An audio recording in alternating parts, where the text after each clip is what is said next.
अस्सलामुअलैकुम my YouTube family, कैसे हैं आप सब। मैं बिल्कुल ठीक हूँ अल्हम्दुलिल्लाह, अल्लाह का शुक्र है मैं खैरियत से हूँ। आप सब कैसे हैं। Welcome to my YouTube channel. आज का जो व्लॉग है दोपहर से कर रही हूँ मैं स्टार्ट। किचन में मैं कामों में मसरूफ़ हूँ और मेरे पास जो यहाँ पर आपको नज़र आ रहा है वो है दराज का स्पाइस बॉक्स। काफ़ी सारे दराज पे स्पाइस बॉक्स मिल रहे थे प्लास्टिक के बने हुए, तो और उसकी प्राइस भी रीज़नेबल थी, तो मैंने सोचा चलो मैं एक ऑर्डर करके मंगवाती हूँ। और बहुत ही अच्छा रीज़नेबल प्राइस में मुझे ये मिल गया था दराज पर। और वैसे भी जब दराज पे सेल लगी हुई होती है ना, तो मैं कोशिश करती हूँ सेल में से ही मैं कोई चीज़ परचेज कर लूँ। तो उससे सेल से क्या फ़ायदा होता है, जो ओरिजिनल प्राइस होती है उसमें बहुत ज़्यादा सेल जब लगी हुई होती है तो उसकी प्राइस बहुत कम हुई हुई होती है, और उसके अलावा अगर डिलीवरी चार्जेस ना हो तो क्या ही बात है। तो इस तरह में कोई चीज़ जब मुझे दराज पे अच्छी लगती है, जो काम की होती है, किचन से रिलेटेड या कोई भी चीज़, तो मैं ज़रूर ऑर्डर कर देती हूँ दराज पे। और आप जब भी कोई चीज़ परचेज करें ना दराज या कहीं से भी, तो सबसे पहले आप उसके रिव्यूज़ ज़रूर देखा करें, क्योंकि रिव्यूज़ से क्या होता है, पता चलता है कि प्रोडक्ट कैसी है, चाहे वो खाने पीने की हो, चाहे वो किसी भी चीज़ की हो, कोई भी चीज़ हो प्रोडक्ट, तो आपको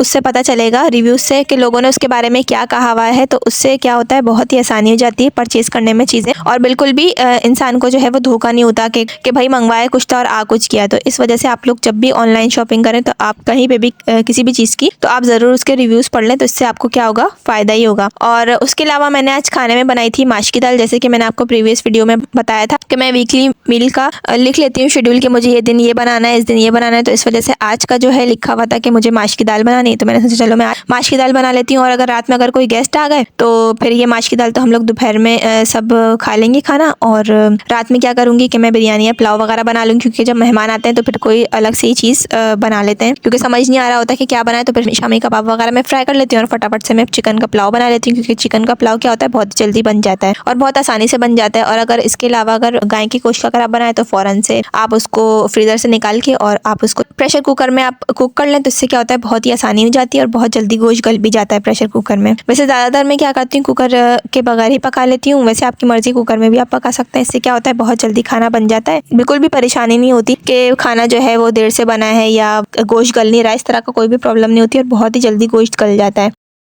दोपहर का टाइम था, माश की दाल थोड़ी सी डिफरेंट स्टाइल की मैंने बनाई थी। मैंने क्या किया था, प्याज को मैंने कट कर लिया था चकोर, और उसके अलावा मैंने टमाटर को, हरी मिर्च को भी काट लिया था, अदरक को भी मैंने काट लिया था, और छोटा छोटा सा बारीक बारीक सा मैंने काट लिया था सब चीज़ों को। और उसके अलावा मैंने माश की दाल के अंदर मैंने नमक और पिसी हुई हल्दी शामिल करके उसको मैंने चूल्हे पर रख दिया था पकने के लिए। और जैसे ही पक जाएगी उसका पानी में फेंक के इसको माश की जो दाल बॉयल हो गई होगी, अलग से मैं करूँगी मसाला फ्राई। मसाला जैसे ही भुन जाएगा उसमें मैं उबली हुई माश की दाल डाल दूँगी, तो बहुत ही आसानी से ही पक जाएगी। इंशाल्लाह आप लोग को ज़रूर रेसिपी पसंद आएगी। अलग अलग तरीके से मैं दाल वगैरह बनाती हूँ ना, तो ये बहुत ही घर में सबको पसंद आती है। एक ही जैसा खाना खा के सब बोर हो जाते हैं, तो इसलिए मैं कोशिश हर दफ़ा मैं डिफरेंट बनाऊँ, ताकि सब बहुत बहुत शौक से खाएं और दिल से खाएं।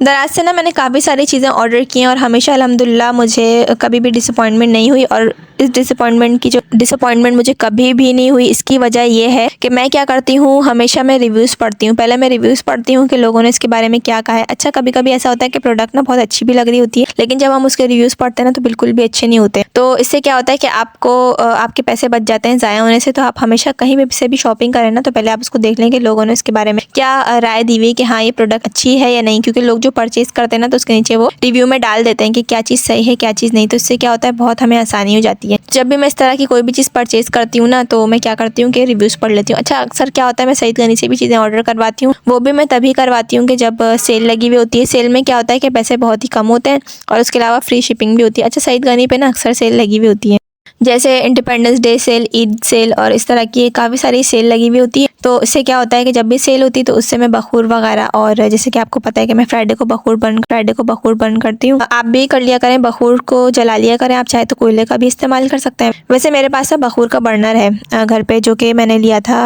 सईद गनी से। वहीं से बहुत अच्छा मिल जाता है। आप चाहें तो ऑनलाइन जो सईद गनी की वेबसाइट है, वहाँ से भी आप मंगवा सकते हैं। उसके अलावा आप चाहें तो उसके आउटलेट पे भी जाके जगह जगह जो बने हुए हैं, वहाँ से भी आप परचेज कर सकते हैं, आपकी मर्जी है। तो बखूर बर्नर से क्या होता है, बहुत ही आसानी हो जाती है। बस जस्ट उसका प्लग मैंने लगाया और उसके अंदर मैंने बखूर रख के उसका प्लग ऑन कर दिया, तो फिर वो सुलगता रहता है और बहुत ही अच्छी खुशबू आती है। अच्छा, बखूर के ना काफ़ी सारे इसके जो है वो अलग अलग तरीके के फ्रेगरेंसेज है, मुझे बहुत ही पसंद है। सईद गनी के जो बखूर होते हैं ना, उसमें एक दो जो है वो भी मैं आप लोग के साथ इंशाल्लाह शेयर करूँगी। वो तो बहुत ही ज़बरदस्त है, बहुत ही बेहतरीन है, उसकी खुशबू ना मुझे बहुत अच्छी लगती है। आज का व्लॉग बस मैंने छोटा सा ही बनाया था। माश की दाल मैंने बनाई थी, मैंने सोचा चलो मैं वीडियो भी साथ साथ बना लेती हूँ और आप लोग के साथ मैं रेसिपी भी शेयर कर लूँगी कि किस तरह मैंने माश की दाल बनाई है। अच्छा, मैं अक्सर क्या करती हूँ कि माश की दाल ना कि मैं ऐसी भी बनाती हूँ कि जैसे जब 5 तरह की जो दालें होती हैं उसको मैं मिक्स करके बनाती हूँ, उसमें भी मैं माश की दाल डालती हूँ। अक्सर मैं क्या करती हूँ, माश की दाल जस्ट मैं सादी भी बनाती हूँ, उस पर बघाड़ लगा देती हूँ। अक्सर मैं क्या करती हूँ, जैसे मैंने आज बनाई है ना, इस तरह भी मैं बनाती हूँ फ्राई करके, तो इससे क्या होता है बहुत ही अलग सा टेस्ट आ जाता है। और जब अलग अलग तरीके से खाना बनाऊँ तो घर में बहुत सब शौक से खाते हैं। डेली रूटीन तो बस ऐसे ही गुजर जाती है,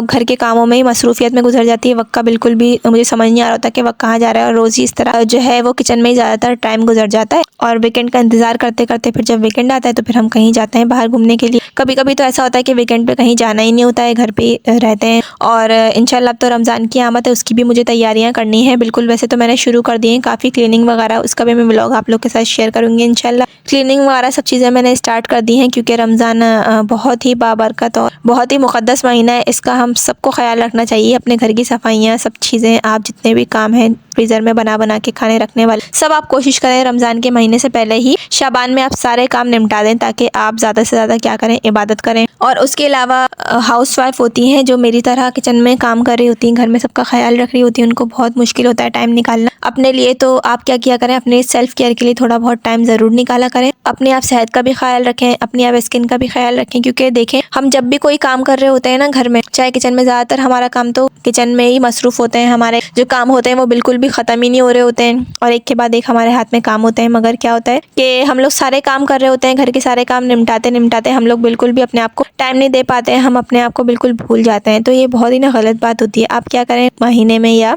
हफ्ते में एक दिन आप ज़रूर ऐसा रखें कि आप अपनी जो है वो केयर करें। वैसे क्लींजिंग का भी मैंने आपको बताया था, 15-15 दिन में एक दफ़ा आप क्लींजिंग कर लिया करें। फिर उसके बाद जो है वो हफ्ते में, या हफ्ते में तो खैर नहीं, 15 दिन 10 दिन में ही आप एक दफ़ा सईद गनी की उपटन है, बहुत अच्छा मैंने उसका बताया था आपको, बहुत ईजिली बन जाती है। वैसे घर पे भी मैं आपको रिंगल्स का बताना सिखाऊंगी कि किस तरह से आप चेहरे की झाइयाँ जो है वो कम कर सकते हैं। उसका भी इंशाल्लाह व्लॉग मैं अपलोड करूँगी, आप लोग ज़रूर वॉच करिएगा वीडियो।